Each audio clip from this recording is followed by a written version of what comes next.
All right, first one on the list is Proximity. This one was pretty good.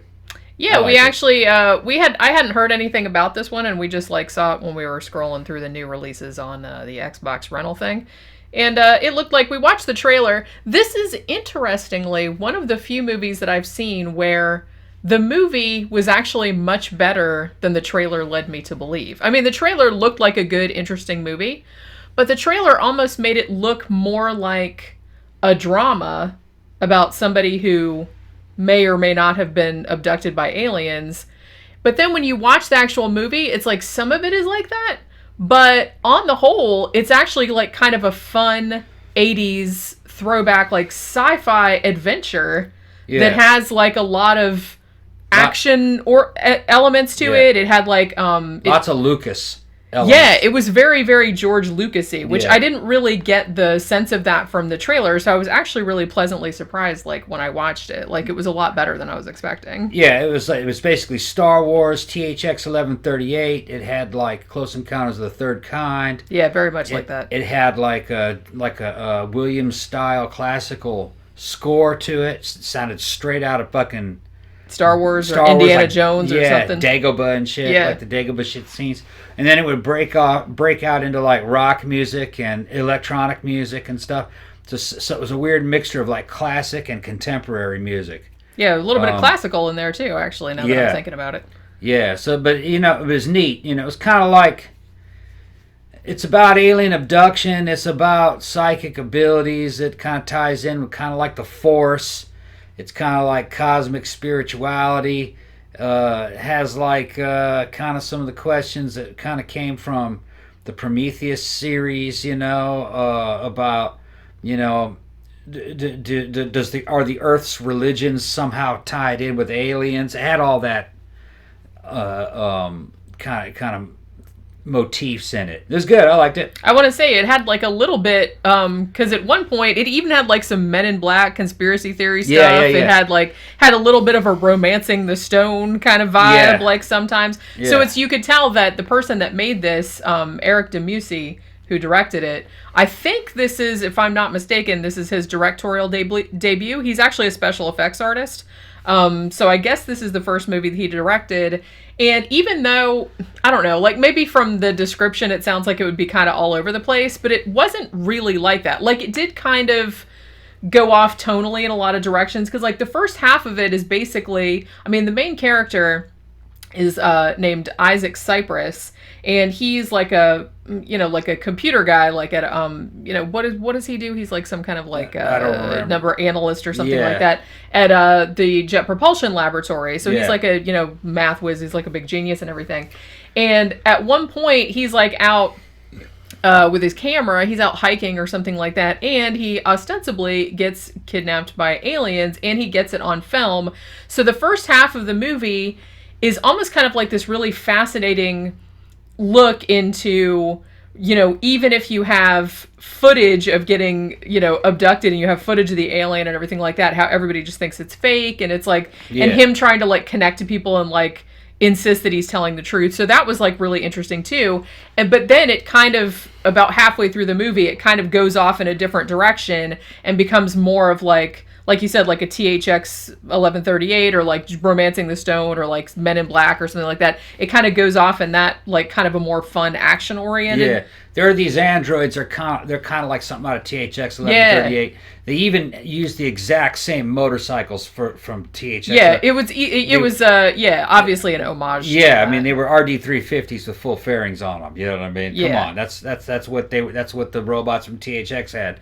But they're white, so they're kind of like stormtroopers, but they're androids. It's quite cool, and they can't shoot either. Yeah, it's just like Star Wars fucking gunfight scenes. Yeah, like you can tell running around in a Death Star with fucking Princess Leia and shit, shooting, having a shootout with the white robots. It's cool. Yeah, you can tell that the person that made this is really, really into like 80s into Lucas films and like those Spielberg. Kind of like thrillers and adventure movies like that came out in the 80s, because it's homaging like a lot of that stuff, but not in a really like obnoxious way or anything. This was actually, I ended up really, really liking this, like I said, a lot more than I was expecting it to. I was kind of expecting something more like Close Encounters, like more like the whole thing was going to be a drama, because that's kind of like what the trailer was like. It kind of portrayed it as a drama. Yeah, but and he knows it was like Close Encounters. He's giving you that vibe. He's playing games with you. It was good though. Yeah, that's what I mean. It was a very deliberate homage to all of those. Spielberg, Lucas. This is Spielbergian, Lucasian stuff. He knows the game that he's playing. And I mean, the score of it was very obviously. Obviously Star Wars. It wouldn't shock me. Like if somebody told me, "Hey, John Williams did that score," I would not be in the least bit surprised. But then it breaks into rock music or fucking some kind of industrial music or whatever, or classical. There's some new retro wave kind of stuff in there too. So, but it's like, this was actually a really lot of fun, and for one that we just kind of saw it randomly and watched randomly because the trailer looked decent. It was new. It was suggested as a new movie on the Xbox. Yeah. So we saw it off of Xbox. I think we rented it for like $5. Yeah. And good movie, man. Fun for the whole family. I think young people and old people understand it. I think more than young people, although young people would dig it. I think what I did like about it is that I wouldn't call this like a modern movie. A modern movie had a bunch of tricky shit in it and kind of like weird ulterior motives. This is they're just kind of playing it straight. The movie's actually about spirituality. It's very if you're into cosmic spirituality, and religion, you'll like the movie.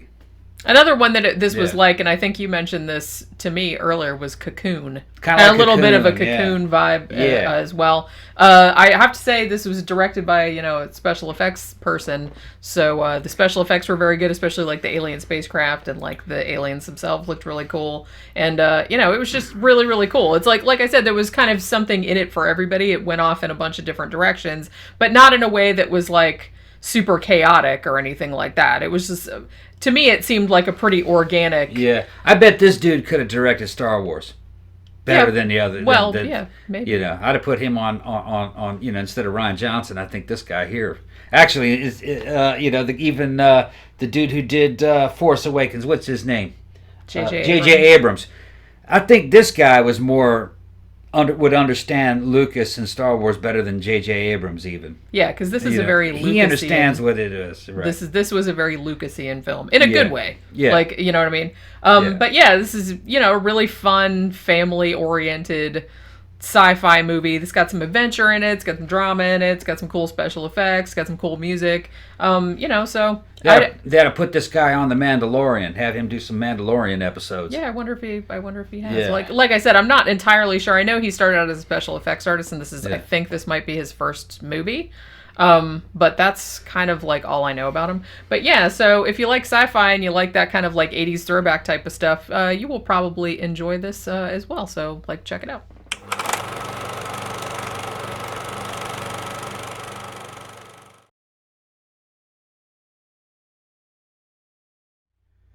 Okay, Samurai Marathon.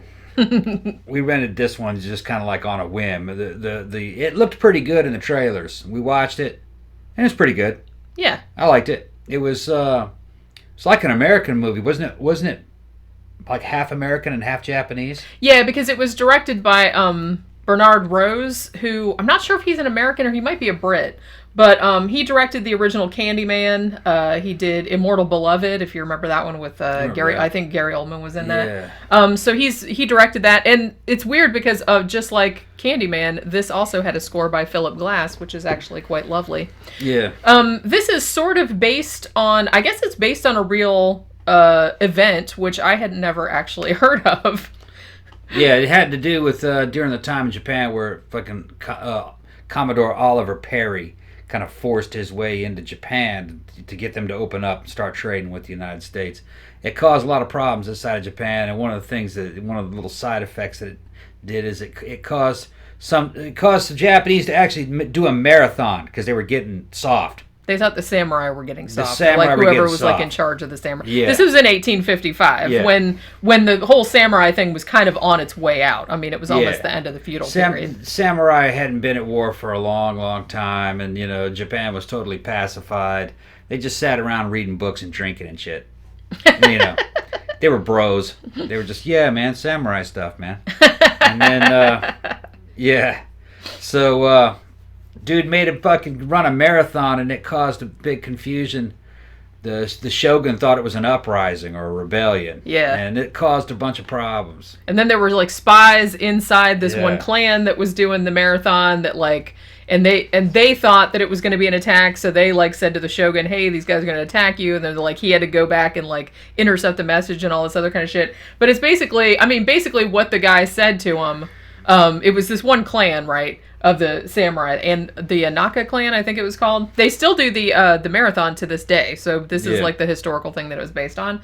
And he basically came out and said, you know, you're all a bunch of pussies. You've all gone soft, blah, blah. He's like, every samurai under the age of 50, tomorrow, you're going to run a 36-mile marathon. Yeah. Just so we can, like, you know, see that you're still in shape or whatever. Yeah, and samurais don't know how to run. They don't. Okay. They run in a stylized way, and there's even a name for it. Yeah, they said it in the movie. I can't remember what it is. And I've noticed this, you know, because I like samurai movies. I've watched a lot of them, you know, over the years, you know, and the Japanese people from that era they just didn't know how to run. They couldn't put their feet out beyond a certain distance in front of them. So it was just a bunch of little short steps where the feet kicked up in the back, but they didn't go forward. There was a girl that was trying to teach him how to run. They were like, in the West, you have to actually take a whole step. And they were like, oh, no. They wouldn't do it, a lot of them. I was like, I didn't know if it was just like a stylized thing or if it was just because of the long skirts or what. No, it's just they weren't raised running, and they had a stylized way of running that didn't work. You know, it's just like little bitty steps, and the feet could only go back. They couldn't go in front of your pelvis, which you'd think you'd have to step forward to run. Yeah, I'm not even sure. But they wouldn't step forward. They just, and you can see it in the movie. You know, and they even make reference to it in the movie because the girl's trying to get them to like run like a Western person. Run like a Westerner. Because she's like, and she'd been to like Holland or something like that, and she wanted to like move to Holland or something or be a teacher or whatever the hell she wanted to do. So she was like up on the Western stuff, and she was a princess, I think, but she wanted to be in the marathon too, so she pretended she was a boy. Yeah. But so it's like this one, I think.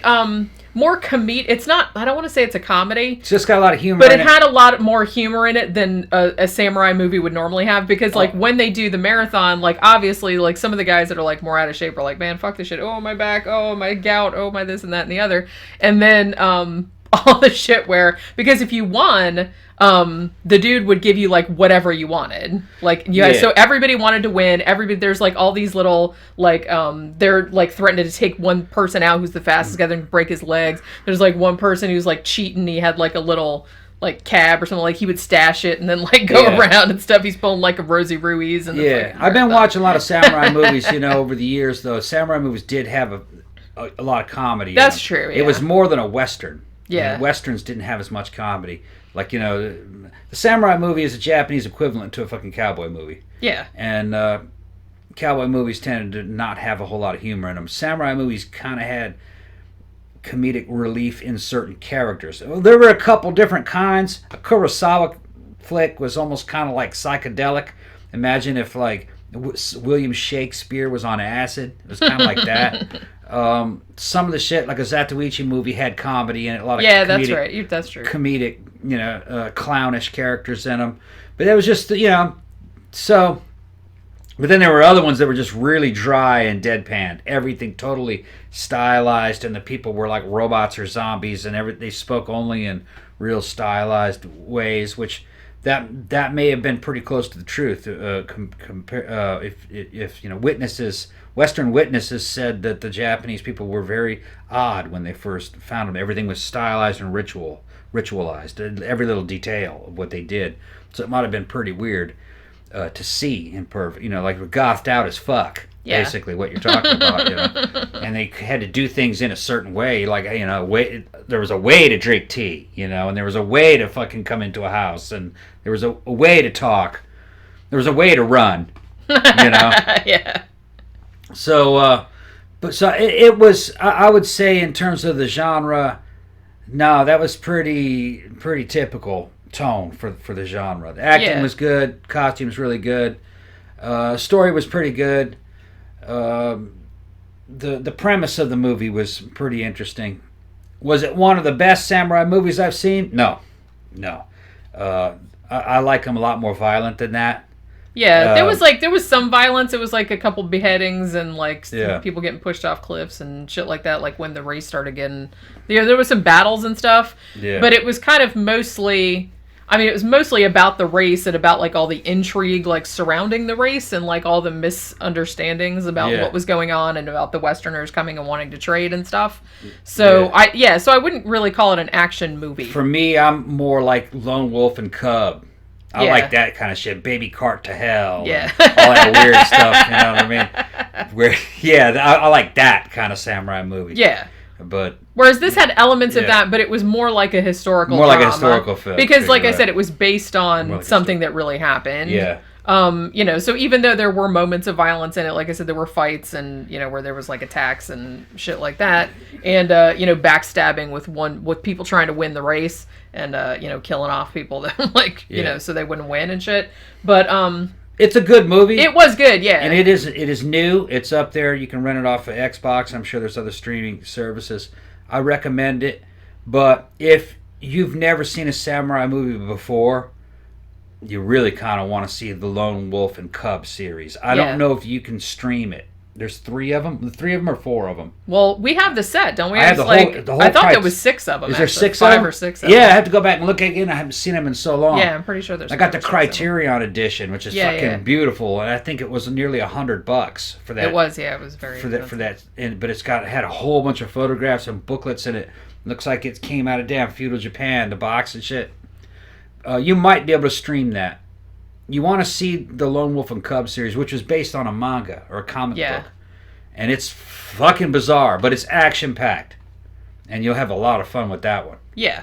I recommend that one first for your first samurai movie. This is a little more serious, I would say. Yeah, it has humor in it, but it's more of, like I said, it's more of a drama. It's not really an action movie in the sense that there's like sword fights every 5 minutes. It's not really like that. No. It's a lot of palace intrigue. Yeah, actually, though, I'd have to say, after you see Lone Wolf and Cub, his older brother, the guy who stars in that movie, is Katsushin or Shintaro Katsu. But the Japanese call him Katsushin, and he was Zatoichi, and that was a long-running series. You want to see a couple Zatoichi movies? Yeah, there was a shit ton of those. Yeah, it was like 26 of them. Yeah, I want to say it was 20-something. He was about a blind yakuza who pretended to be a masseur.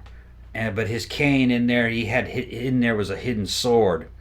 And he was, fighting corrupt samurai and fighting ninja and fighting bad guys and standing up for the little guy. Standing up for the little guy, and he's blind. And that's the one I'd rather. Yeah, I like a lot of the Zatoichi. Those are better. I haven't seen all of them because there's so many, but I have seen it. There's been some Zatoichi reboots, with new people. They're all in color, and it's like I think that was like in the 2000s. Yeah. You don't fuck with that. You want to see the old Zatoichi movies from the 60s. Well, that guy is Zatoichi. Yeah, Shintaro Katsu's fucking Zatoichi. He made that character. Yeah. It's just like Leonard Nimoy made fucking Spock. You want to see Katsushin, man. Yeah. Shintaro Katsu. Yeah. Yeah. But yeah, so if you like samurai movies and you like historical period dramas, then I imagine you'll probably like this one. Yeah, and it's beautifully shot. Like I said, Bernard Rose is a really good director, and I've liked all his other movies. Really nice score. Like I said, Philip Glass did it just like he did the original Candyman. So yeah, it's streaming. We rent it on Xbox. I'm sure you can stream it other places.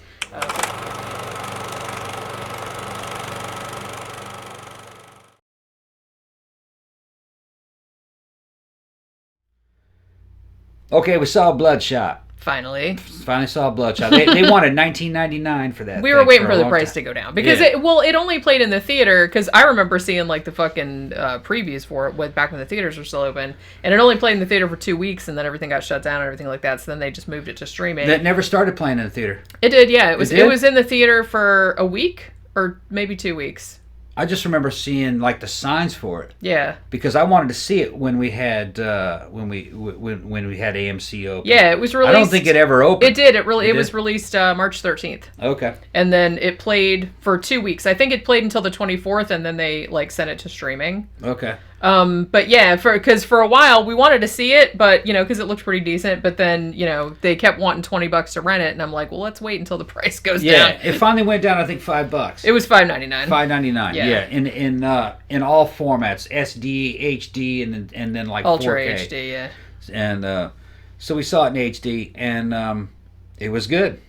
It was not bad, actually. It was good. I really liked the Riddick series. I thought Riddick was a fucking very Vin Diesel-y type fucking series, and I liked it.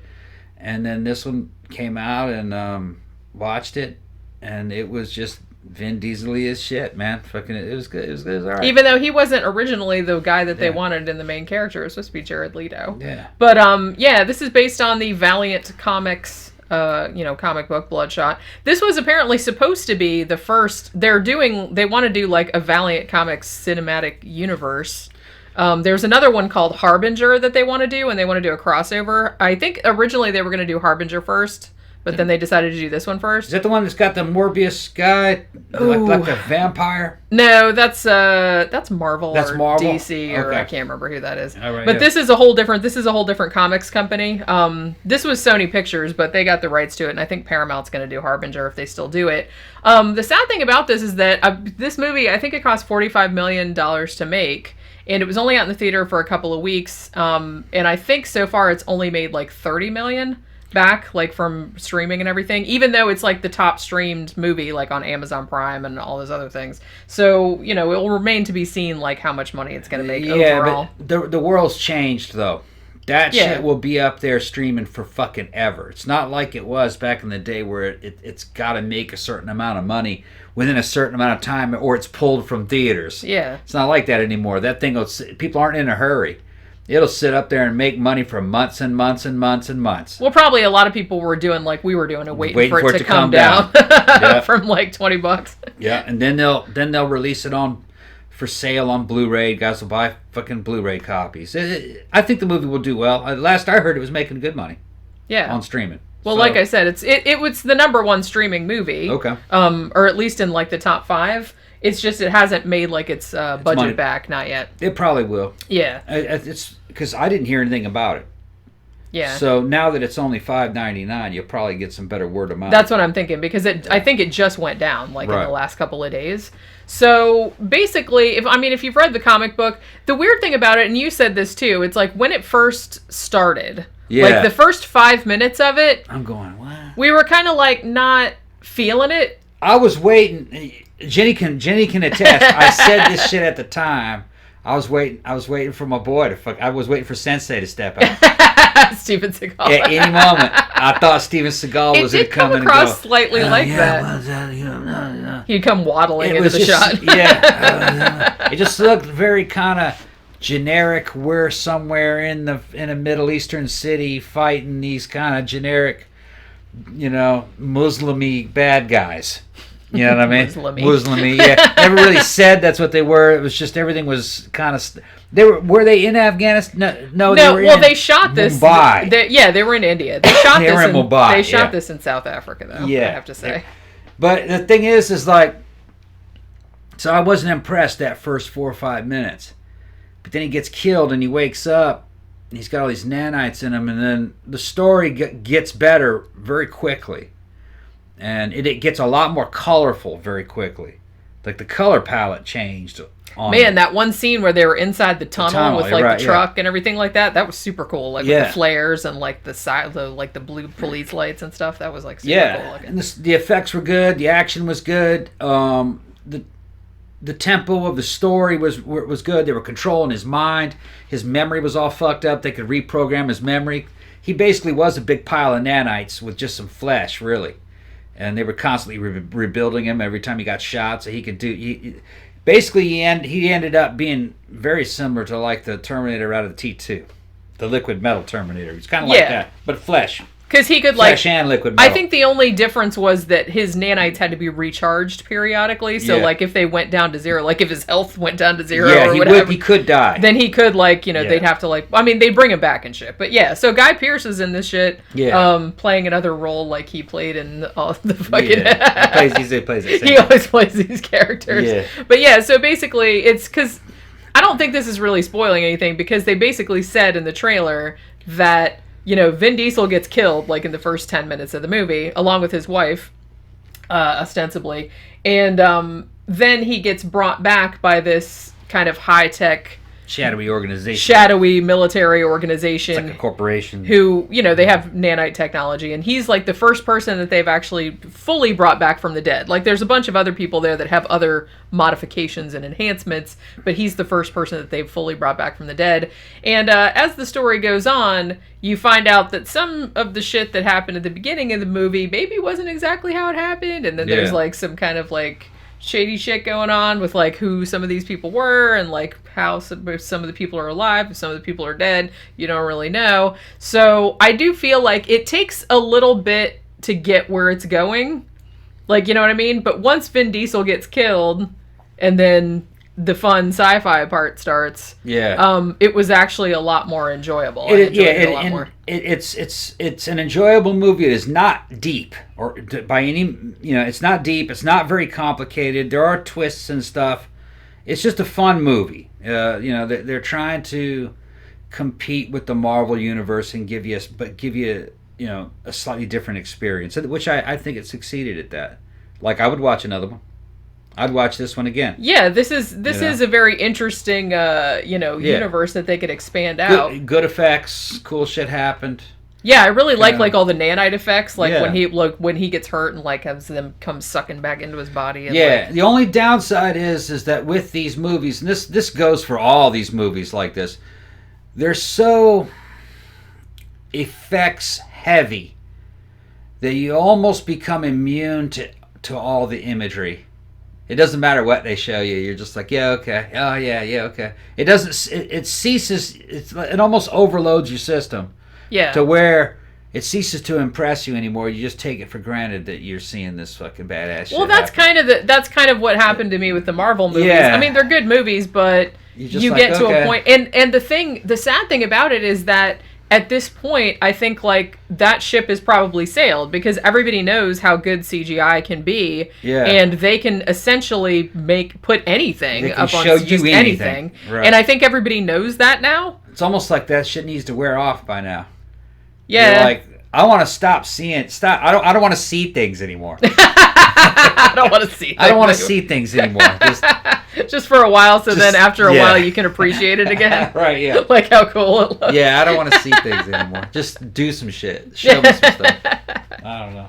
But yeah, I can't describe it, but I think you know what I'm talking about. I mean, I still get impressed with like when shit is done practically. That's what impresses me. Like in Mad Max Fury Road, for example, or like some horror movies that have done some of the Bond films, like some fucked up practical effects or stunts or anything. That is actually a lot more impressive to me than CGI is, because CGI it's just like somebody sitting at a computer going like ta-da. Yeah, I had a feeling that this was kind of a mixture of the two. I think some of the vehicle wrecks were real, but there was some CGI over it. Yeah. So it is what it is. It's a Marvel type movie. Yeah, and I think it's a comic book style movie. Yeah. Not quite as comic booky. It's a little more realistic. Than the Marvel movies. Vin Diesel actually acted in this.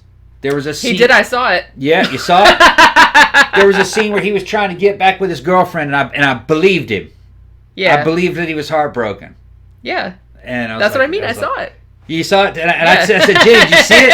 He acted. Because normally Vin Diesel's just playing Vin Diesel. He's just being as diesel-y as he can possibly be, Which he did a good job. But he was actually acting. So, and it was kind of like when Arnold actually acts. You go, damn, Arnold fucking acted. Yeah, it's like, it's just funny to see them, because I guess it's different than like other big muscle guys like The Rock, who is actually like really charismatic, and he always acted, and he's always, because he seems like a regular dude. But people like Arnold Schwarzenegger, Vin Diesel, and stuff like that, their whole thing is like being big, muscly, like stoic dudes. Yeah. And you don't usually see them show much emotion. They're always that same character. They're always kind of playing. Yeah. They're always playing Arnold or just playing Vin. Yeah. Which that works for me. I mean, I can understand it. I'll watch an Arnold movie to see Arnie. I watch a Vin Diesel movie to see Vin Diesel. I think most people do. And you know what I mean. And like I said, I loved the Riddick series. I thought that was fucking badass. I thought he was great in it. This movie here, I almost want to say, I'm almost tempted to say that this might be his best movie. It might be. I haven't seen like a shit ton of his movies. Yeah. He's not as big as I remembered him. Did he get a little bit smaller? His arms. I don't remember. It doesn't really matter. I'm not, I'm not being sizist. I'm judging a man for his size. He wasn't as big as I remembered him, but he still looked good. He was in good shape. Yeah. He's in good shape. But I think this might be his best movie. Some people will go, well, of course, the special effects were superior. I'm not even talking about the special effects. Yeah. Just talking about the acting and the story and just the overall tone and cadence of the movie. This might, I don't know. I think the Riddick movies are hard to beat. I mean, they're just kind of, for me, they're classics. But this might be his best movie. I don't have. When I got done watching the movie, I did not have the feeling that I was watching the last Vin Diesel movie. Yeah. You know what I mean? Sometimes you get the feeling like, that didn't work. I ain't gonna see that dude again. You know what I mean? You know what I'm talking about? Yeah. So I got the feeling of like, I'll probably see another one of these. Yeah. Well, like I said, that's what they've actually, as far as I know, I don't know if this is going to fall through or not, but they had contractually, they were going to do 5 movies in this like Valiant Comics universe. They were going to do like a expanded universe type thing like Marvel. Even if AMC goes under and theaters don't really come back in big numbers, they'll just adjust the budget and adjust the way that they make smaller budget. And send them to streaming. It'll be just like what Netflix does. You don't need to fucking put $100 million in a fucking movie. That's all bloat and fucking people paying their buddies and shit. Fucking money laundering. Well, and a lot of it too is trying to get like big name actors, and their huge salaries. You only need one. You only need one, and maybe this will give like smaller actors or like lesser known actors like to get a chance in there because they're more affordable than like some of the other ones. And you just make movies that are just more economically efficient. Yeah, you know what I mean, and so you'll see more of these. I think this one was an artistic success, and I think it did I think Bloodshot did what they wanted it to do. It was the movie that they wanted. Yeah. I believe this, you know what I mean? I believe they walked away happy from this when it was done. Yeah. I think it will make money over time. I mean, this was this guy's first directing job, David S.F. Wilson. The writer on it was actually the same writer as Fantasy Island. So if that tells you anything, Jeff Wadlow. Yeah. But you know what? Fantasy Island got panned, but me and Jenny liked it. It was an entertaining movie to watch. It was all right. It's just that you just watched it. You watched that shit on A-List, and you went to AMC, and you watched it, that shit, and just fucking laughed at it. Yeah. That's all it was. It was just fun. It wasn't terrible. It's just, but some parts I liked better than others. I have to say about Bloodshot, though, the guy that stole the movie was the dude that played the scientist at the end, Wilford Wiggins. Yeah. That dude was a riot. Yeah. I loved that guy. I would watch a whole movie about that guy. Everybody in the movie did a good job. Yeah, but he was my favorite. Yeah. Because he was just like the funniest. And he doesn't even come into it until like the end. And I was like, I'm kind of hoping if they do an expanded universe, like they'll do a movie about him or he'll be like in other ones because he was fucking great. But yeah, this is like a completely decent movie. And like I said, I'm not sure about other streaming platforms, but on the Xbox, it just went down to $6 for high definition and 4K. Yeah, I think now's the time it's going to start making its money. So yeah, if you want to check it out, now's the time to do it because it just went down cheaper. So check it out.